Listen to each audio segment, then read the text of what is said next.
첫 번째로는 말년운을 55세부터로 보거든요. 관상 그 공부가 되게 고서적으로 해서 이루어지기 때문에 예전에는 조금 일찍 사망을 했잖아요. 그러다 보니까 55세부터를 말년으로 하는데 요즘은 한 60세, 65세 정도를 말년운으로 해도 될 것 같은데 사실 말년에는 되게 많은 것들이 들어있죠. 나의 건강, 그 다음에 가족들과의 어떤 관계성, 자녀운, 세 번째는 이제 재물운, 그 다음에 이제 네 번째는 나보다 어린 사람들과의 어떤 관계. 왜냐면 내가 이제 말년일 때쯤은 나하고 가장 친했던 친구라든지 동료라든지 주변 내 또래의 사람들이 같이 살아있을지 아니면 병들어 있을지 모르는 일이기 때문에 나와 동년배보다 나보다 어린 사람들과 관계를 가지게 될 경우가 많거든요. 근데 이제 그런 사람들이 나를 얼만큼 신뢰하고 믿고 또 섬겨주느냐, 이거에 따라서 나의 말년운이 달라지는 거거든요. 내가 초중년에 되게 열심히 살고 자식도 잘 키우고 좋은 대학 보내고 좋은 데 취직시키고 결혼시켰지만 그 자식이 나를 나몰라라 하면 그건 좋은 말년이 아니잖아요. 그리고 이제 배우자가 그때까지 건강하게 잘 또 같이 지내고 있는지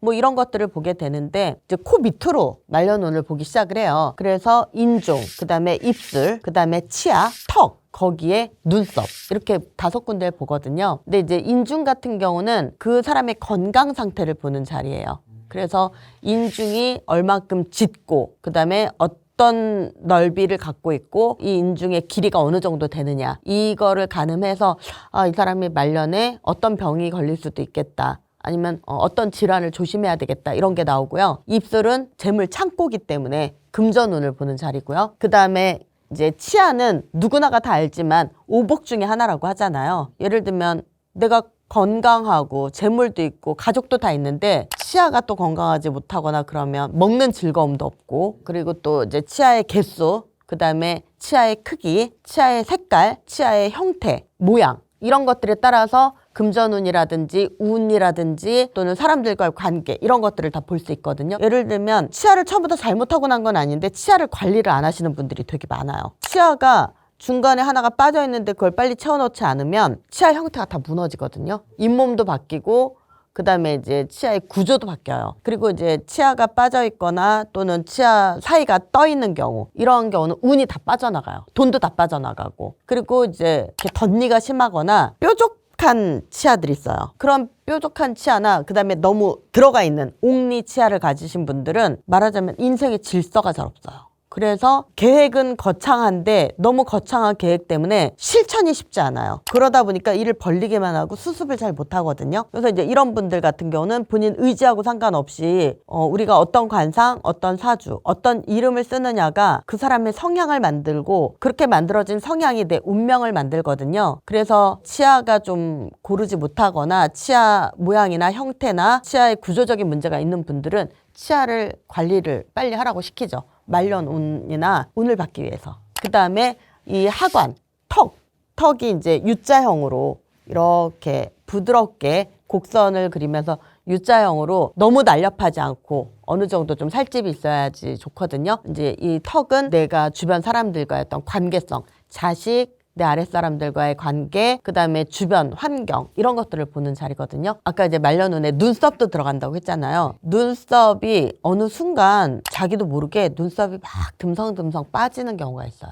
그거는 내 주변에 사람, 인복이 빠져나가는 거거든요. 자, 내 주변에 사람이 다 빠져나가고 사람과의 관계가 틀어지고 갈등이 생기고 불협화음이 생기고 그러면서 인연이 끊어지게 되고 그러면서 고립되고 외로워지고, 그러면 일이 잘 될 턱이 없고 그 다음에 말년에 외롭다는 건 그만큼 힘들어지는 거잖아요. 근데 이제 눈썹 끝이 이렇게 막 흐리고 눈썹 끝이 반이 날아가는 경우가 있어요. 이러면 일에 대한 성과, 마무리, 금전운, 가족관계, 돈이 지켜지지 않아요. 그래서 이제 눈썹 같은 경우도 이제 유심히 좀 봐야 되는 부분인데 말년에는 너무 마른 거는 좋지가 않죠. 이 관상은 모든 걸 자연화에 비유를 하거든요. 그래서 적당한 살은 말하자면 이 지구상에 흙에 비유를 해요. 지구상에 모든 게 다 있는데 흙이 없으면 농작물이 자랄 수가 없고 그렇잖아요. 그래서 적당한 살은 이 흙에 해당하는데 이 적당한 살이 없고 그야말로 피골이 상접했다 하시는 분들이잖아요. 너무 막 등가죽이 등에 붙고 막 이렇게 마르신 분들,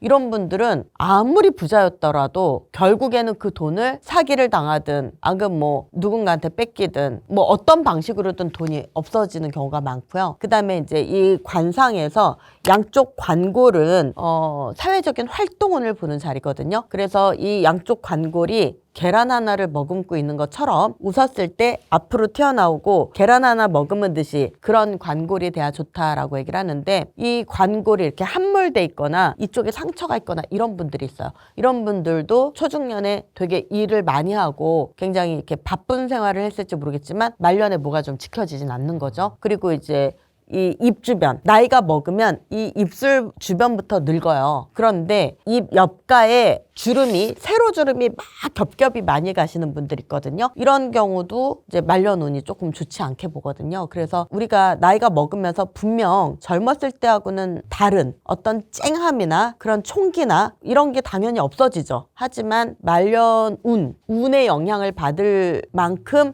얼굴이 바뀌어서는 안 되니까 점검이 좀 필요하죠. 가장 돈 안 들이고 할 수 있는 방법 중에 하나는, 예를 들면 입술이 말려 들어가는 거는 금전운이 없어진다고 했잖아요. 입술이 이렇게 말려 들어가는 남성분들, 그리고 입술이 이제 너무 얇은 분들, 이런 분들은, 남자분들 같은 경우는 아주 미세한 용량의 살짝 필러 같은 걸 맞는 것도 방법일 수 있겠고요. 그 다음에 여자분들 같은 경우는 정말 돈 안 들이고 굳이 필러 맞지 말고 립스틱을 그리실 때 본인이 갖고 있는 입술 선보다 조금만 도톰하게, 근데 그거를 어디 외출할 때만 하는 게 아니라 그냥 항상 그렇게 해서 입술을 항상 이렇게 그리거나 그러면 그래도 내 지갑에 그렇게 돈이 마르진 않을 거예요. 그리고 또 그 사람의 이제 관상에서 오는 운이 있을 수 있고요. 사주에서 오는 운이 있을 수 있고요. 근데 내가 이제 아무리 관상이 좋고 좋은 사주를 갖고 있다 쳐도, 예를 들면 내가 사회생활 하면서 만나는 사람들, 동료라든가 선후배라든가 또는 직장 상사라든가 처자식이라든가 친척이라든가 친구라든가 이런 어떤 내 주변 환경, 나하고 지금 인연이 되어 있는 사람들과의 관계 속에서 우리는 사람 하나만 잘 만나도 인생이 필 수도 있지만 사람 하나만 잘못 만나도 인생이 또 꺾일 수도 있거든요. 그래서 이제 그런 것들을 저는 지뢰라고 표현을 해요. 악연을 우리가 살면서 가끔 만나게 되는 거, 그게 언제 어느 때 어디에 도사리고 있는지 언제 밝게 될지 모르는 지뢰와 같다고 얘기를 하거든요. 그래서 운이 오는 시기에 내가 이 정도에서 만족해야 되는데 사업도 하다가 더 뭔가 큰 제한이 오면 더 잘 되려고 그걸 손잡았다가 내가 이룬 것까지 다 뺏기는 경우도 있고, 친구나 동료나 또는 친척이나 부모님이 어렵다고 해서 도와줬다가 같이 거기에 뭐 엮이는 경우도 있고, 또는 뭐 내가 이제 일하느라 되게 바빠서 가족에게 돈을 다 맡겼다가 그게 이제 나한테 더 이상 돌아오지 않는 경우도 있잖아요. 가족이기 때문에 무조건 좋고 친구기 때문에 무조건 좋은 게 아니라, 친구로서 좋거나 부모 형제로서 좋거나 가족이었던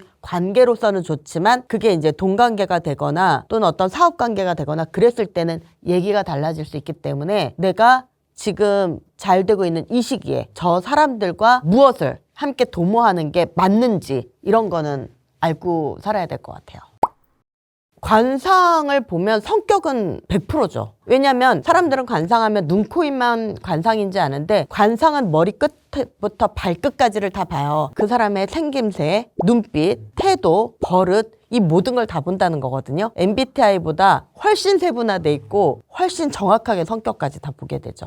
예를 들면 막 이렇게 다리를 굉장히 많이 떠시는 분들이 있어요. 그런 어떤 습관과 버릇을 가지신 분들은 약간 불안도가 조금 높으신 분들이에요. 그러니까 본인들은 그걸 몰라요. 그냥 해왔던 습관이기 때문에. 근데 다리를 막 떠시는 분들은 이 내적인 어떤 그런 불안도가 되게 높은 분들이고, 그래서 이제 다리를 막 떠는 거거든요. 그러니까 이제 그런 분들 같은 경우는 조금 본인의 그런 안정감을 가지려고 많이 노력을 하고, 어떤 두려움이나 또는 그런 불안도를 좀 떨쳐내기 위한 생활 습관이라든지 또는 운동이라든지 또는 어떤 마인드 컨트롤이라든지 명상이라든지 이런 것들이 좀 필요하죠. 왜냐면 그런 분들은 그게 습관적으로 나오는 거기 때문에 장소를 불문하고 나오거든요. 그게 뭐 내 가족이나 친한 사람들 앞에서만 떠는 게 아니라 중요한 자리에서 또는 미팅 자리에서 뭐 그럴 수도 있어요. 그 다음에 예를 들면 상대방하고 이야기를 하거나 그럴 때 눈을 막 이렇게 계속 이렇게 굴리시는 그런 분들 있거든요.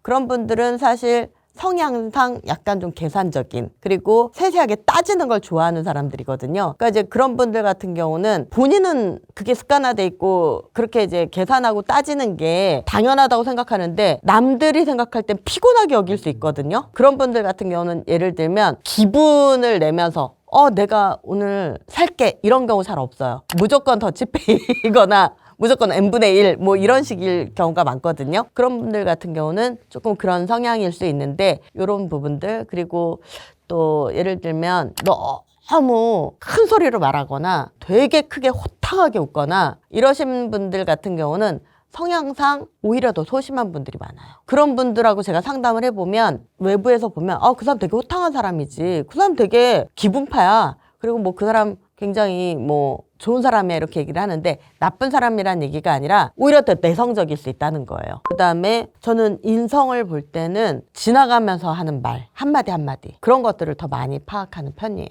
왜냐하면 대화 속에서 한마디도 그냥 하는 말이 없거든요. 뭔가를 다 이렇게 흘려놓는다든지 뭔가를 다 말하자면은 이렇게 좀 쌓아놓는 거지. 그런 경우가 많기 때문에 저는 직업상 이게 훈련이 됐는지 제가 타고나길 머리가 좋게 타고났다고 생각하진 않아요. 생활 습관에서는 되게 이렇게 놓치는 부분도 많고 기억 못하는 게 많은데 사람들과의 대화 속에서 나눴던 대화는 다 기억을 해요. 컴퓨터처럼 이렇게 어딘가에 이렇게 저장이 되나 봐요. 그래서 그 사람과 처음 만났을 때 장소, 그 사람이 입었던 옷, 그 사람이 했던 말 이걸 다 기억하거든요. 그러다 보니까 그 사람의 인성을 더 잘할 수밖에 없는 게 말이 매번 바뀌는 사람이 있잖아요. 그거는 그 사람한테 진실이 없다는 거잖아요. 거짓이 되게 많은 거잖아요. 진실보다. 근데 저는 다 기억하고 있는데 너 그때 그렇게 말 안 했는데? 그때 이렇게 얘기했는데 이렇게 얘기 하나도 안 해줘요. 얘기 안 하고 나 혼자 다 그것도 저장해놔요. 예를 들면 본인이 어떤 말을 하고 있으며 어떤 가치관을 갖고 있고 어떤 생각을 갖고 있는지가 시시각각 변하는 사람. 그런 사람들은 사기꾼이라고까지는 말할 수 없지만 믿을 수 없는 사람이지. 그리고 자기 자신 자체도 줏대가 없는 사람이고 언제든지 변할 수 있는 사람이고 언제든지 말이 바뀔 수 있는 사람이고 그러면 그런 사람들을 인성이 좋다고 말할 수는 없죠. 본질은 착할 수 있는데 상황에 따라서 바뀔 수 있는 사람이니까 그런 사람과 사업을 한다거나 그런 사람과 어떤 미래를 도모했다가는 내가 기억 못하고 있으면 큰 코 다칠 수 있잖아요. 또는 본질은 착하고 그런데 그냥 너무 허세스러운 사람 있잖아요. 제 주변에도 있거든요. 굉장히 사람들한테 존경받고 되게 사람들이 좋아하는 사람이에요. 그런데 이 사람은 사람이 나쁜 건 아니에요. 허세가 너무 심해. 허세가 너무 심한 것도 저는 그렇게 인성이 좋다고 보진 않거든요. 있는 그대로 보여주고 있는 그대로의 나의 모습을 인정받으면 되는데 뭔가 없는 것도 다 끌어다가 막 있는 것처럼 그거는 뭔가 의도가 있으니까 그렇게 하는 거잖아요. 그리고 본인 자신도 모를 수 있어. 그 의도를. 근데 그게 이제 차곡차곡 이렇게 돼서 언젠가는 그걸로 누군가를 등칠 수 있죠. 근데 이제 인성 중에 가장 안 좋은 건 저는 이거는 이제 관상에서 말하는 이제 태도, 습관 이런 건데 가장 쉽게 알 수 있는 건 식당 같은 데나 그런 데 가서 보이는 태도 보면 알아요. 그러니까 예를 들면 뭐 식당, 은행 또는 뭐 길거리의 미화원 아니면 이렇게 화장실에서 청소하시는 분 이런 분한테 대하는 태도, 말하자면 갑질. 뭐 사람들은 갑질 논란 이러면 꼭 명예가 있고 유명하고 돈이 많고 이런 사람들이 하는 게 갑질이라고 생각하는데 그게 아니라 그냥 각자의 위치에서의 갑질들이 다 조금씩 있더라고요. 제가 보니까. 그 사회 속에서 본인보다 조금 못하면 갑질하는 그게 몸에 배어 있으신 분들이 있거든요. 그냥 친한 사람하고 만날 때 너무 좋은 사람이었는데 어디 식당에서 직원이 뭘 실수하거나 그러면 태도나 말투나 이런 거 바뀌는 사람 있잖아요. 그거는 유심히 봐야 될 필요가 있죠. 그런 사람은 인성이 좋다고 말할 수 없죠.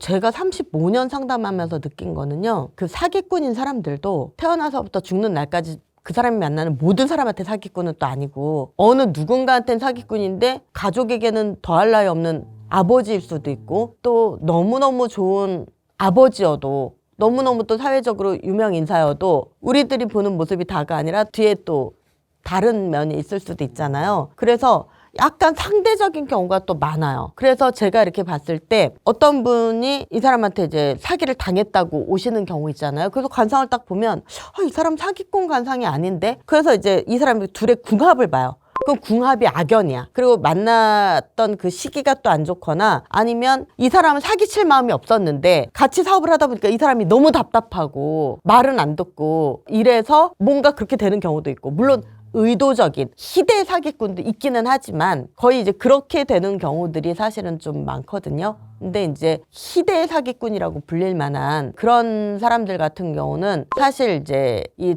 동공이 조금 이렇게 많이 확장돼 있고, 그러면서 눈을 가만히 두지 못하는 경우가 되게 많고요. 그리고 이제 두 가지 중에 하나인데, 너무 눈을 많이 이렇게 흘기거나 너무 곁눈질을 많이 한다든지, 아니면 본인의 그것조차도 숨기려고 너무 이렇게 투시하듯이 뭔가 믿음과 신뢰를 주기 위해서 이렇게 본다든지, 이렇게 이제 두 케이스가 좀 있을 수 있고요. 그 다음에 사기꾼들 같은 경우는 사실 뭐 되게 좀 많은데, 그게 이제 관상보다는 어떤 환경이나 또는 사주나 그런 영향들의 요소가 더 크다고 말할 수 있을 것 같아요.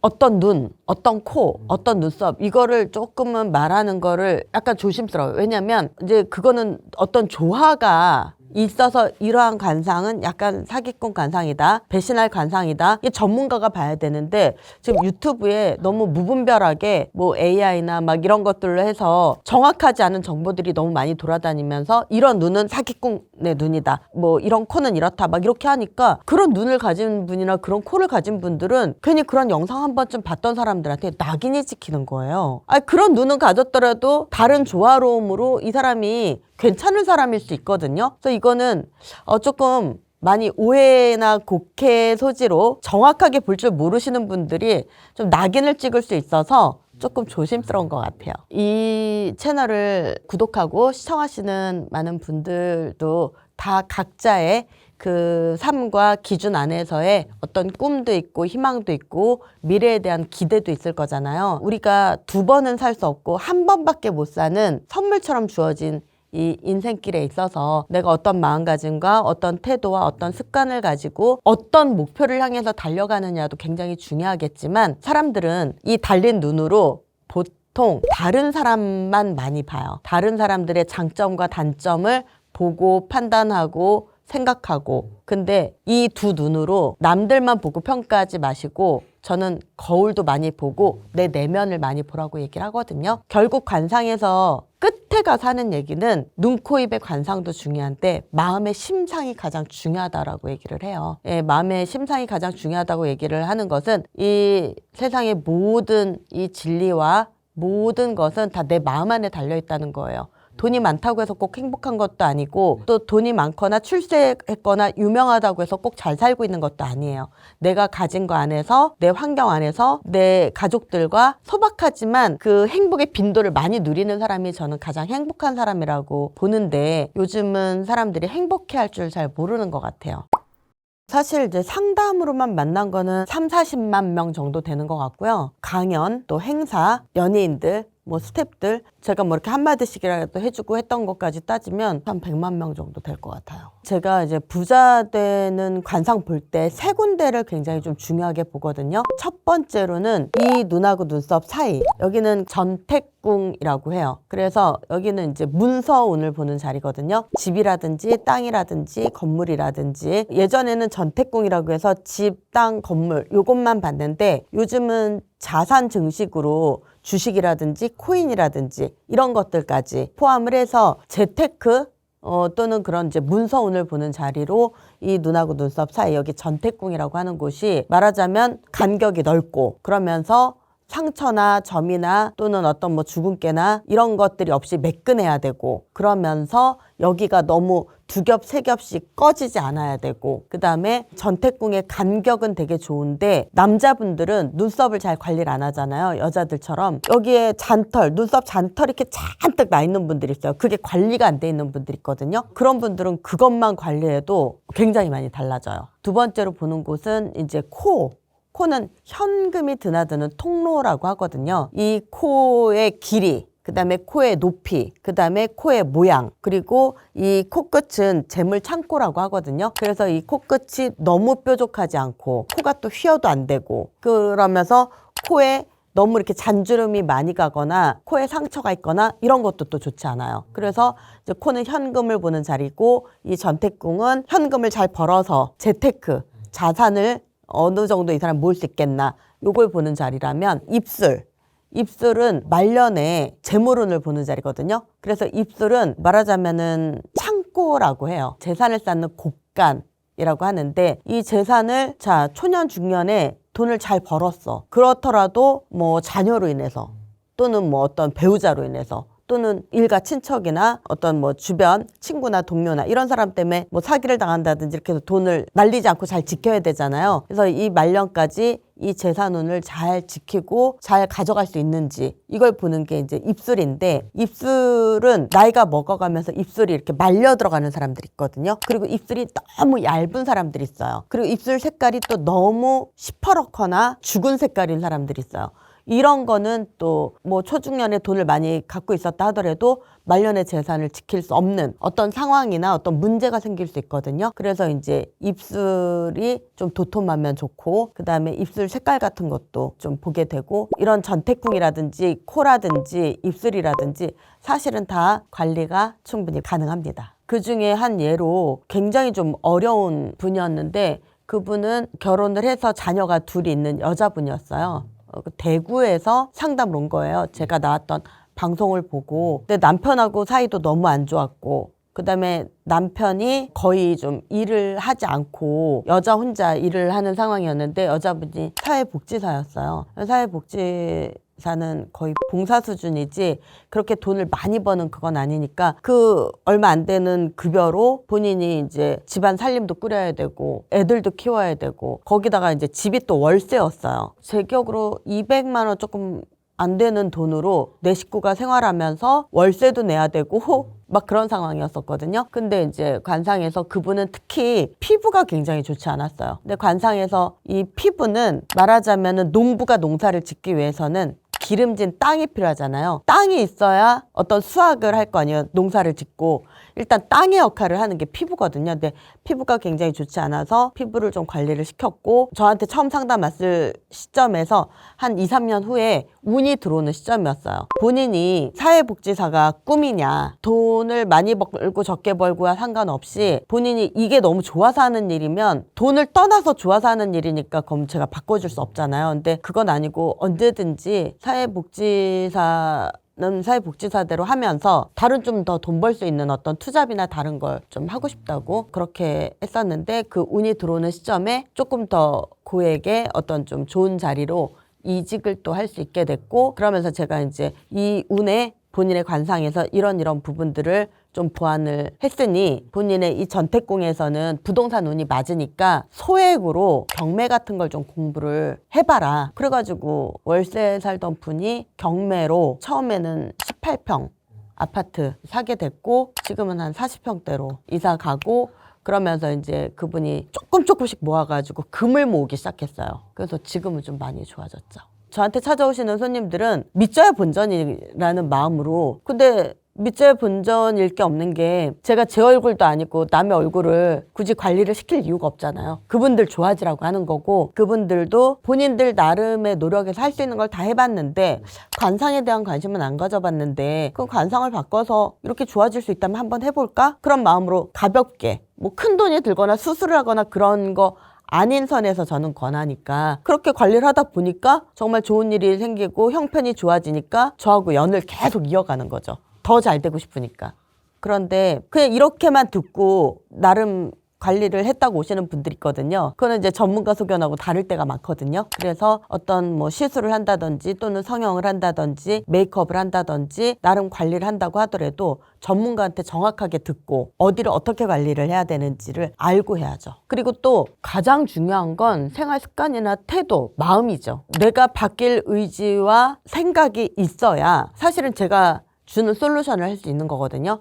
그러니까는 그것이 곧 나의 마음이고 나의 태도고 나의 습관이잖아요. 그런 태도와 습관을 바꿔서라도 내 운명이 좋아지고 싶다라는 의지, 그 의지를 시작으로 해서 얼굴의 변화도 갖게 되고 그러는 거거든요. 제가 한 4년 전 4년 전에 저한테 상담 오셨던 부부가 같이 오셨어요. 근데 여자분이 이렇게 이제 뒤에 따라 들어왔는데 남자분을 딱 보는 순간 너무 관상이 좀 처참하다. 이걸 어떻게 잘 설명을 해주지? 라고 생각을 했는데 뒤에 따라오는 여자분을 보니까 와이프가 관상이 너무 좋은 거예요. 그래서 이제 물어봤더니 두 분이 이제 동창이고 남자분은 너무너무 못 살던, 그리고 이제 아버님이 도박빚으로 이분을 이제 신용불량자 만들고 막 그래서 이분이 20대 때 새우잡이 배까지 타려고 했던 그런 분이었어요. 그런데 새우잡이 배까지 타려고 마음을 딱 먹고 있는 와중에 친구가 동창 모임을 가자고 했대요. 그래서 나는 그런데 나갈 형편도 아니고 지금 그런데 나갈 기분도 아니다. 그랬더니 아니 배 타고 나가면 언제 들어올지 모르니까 마지막으로 그냥 한번 가자. 그래서 갔대요. 갔는데 자기는 어렸을 때 그 기억이 그렇게 썩 나진 않는데 지금 와이프가 된 그 분만 눈에 보이더래요. 그때 자기도 너무 인생을 바꾸고 싶어서 그 친구한테 이제 친구니까 동창이니까 편안하게 이야기하면서 얘기를 했대요. 너는 나하고 살아온 환경이 좀 다른 것 같은데 나 같은 애를 받아줄 리는 없겠지만 온실 속에 하초처럼 자란 사람하고 한번 만나서 이야기라도 나누고 좀 친분을 갖고 싶다. 난 너무 잡초처럼 살아서 나도 한번 그런 이야기를 듣고 뭔가를 좀 바꾸면 내 인생도 좀 달라질까? 그렇게 얘기를 했대요. 그랬더니 여자분이 대뜸 그냥 사귀자고 하더래요. 내가 너 운명을 바꿔줄게. 그러면서 사귀자고 하더래요.